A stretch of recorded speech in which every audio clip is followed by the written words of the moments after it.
राज्यात तापमानाचा पारा सातत्याने घटत आहे. त्यामुळे राज्यातील काही शहरांना शीतलहरीचा इशारा हवामान विभागाने दिला आहे.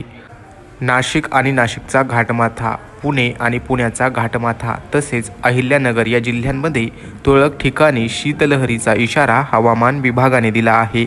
त्याचबरोबर मराठवाड्यातील अनेक जिल्ह्यांमध्ये तापमान 10 ते 11 अंश सेल्सिअसपर्यंत खाली आलं आहे. त्यामुळे गल्लोगल्ली आणि गावोगावी शेकोट्या पेटायला सुरुवात झाली असून नागरिक देखील शीतलहरीपासून वाचवण्यासाठी गरम कपडे घालण्यास प्राधान्य देत आहेत. पाहुयात पुढील 24 तासांमध्ये राज्यात तापमान व हवामानाची स्थिती कशी असेल.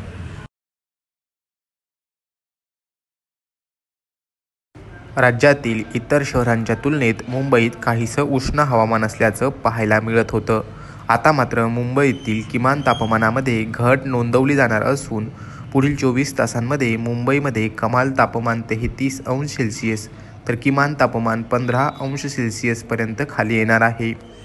तर पुणे शहर आणि जिल्ह्याच्या तुरळक ठिकाणी शीतलहरीचा इशारा हवामान विभागाने दिला आहे. पुण्यामध्ये कमाल तापमान 28 अंश सेल्सिअस तर किमान तापमान हे केवळ 10 अंश सेल्सिअस राहण्याची शक्यता आहे.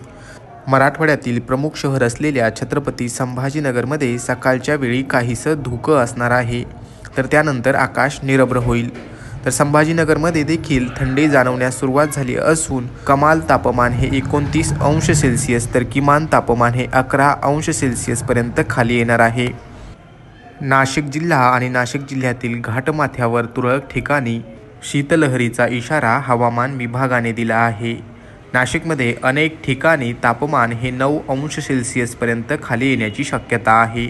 तर नाशिकमधील कमाल तापमान हे 28 अंश सेल्सिअस एवढं राहील.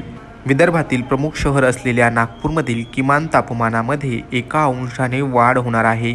त्यामुळे विदर्भातील नागरिकांना काहीसा दिलासा थंडीपासून मिळणार आहे. नागपूरमध्ये 28 नोव्हेंबर रोजी कमाल तापमान 30 अंश सेल्सिअस तर किमान तापमान हे 14 अंश सेल्सिअस एवढं राहण्याची शक्यता आहे. तर मंडळी, हा होता राज्यभरातील तापमान व हवामानाच्या स्थितीचा आढावा.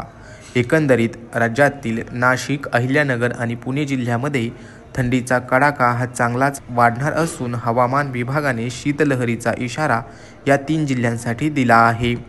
हवामानाचे अंदाज दररोज पाहण्यासाठी पाहत रहा लोकल 18 मराठी.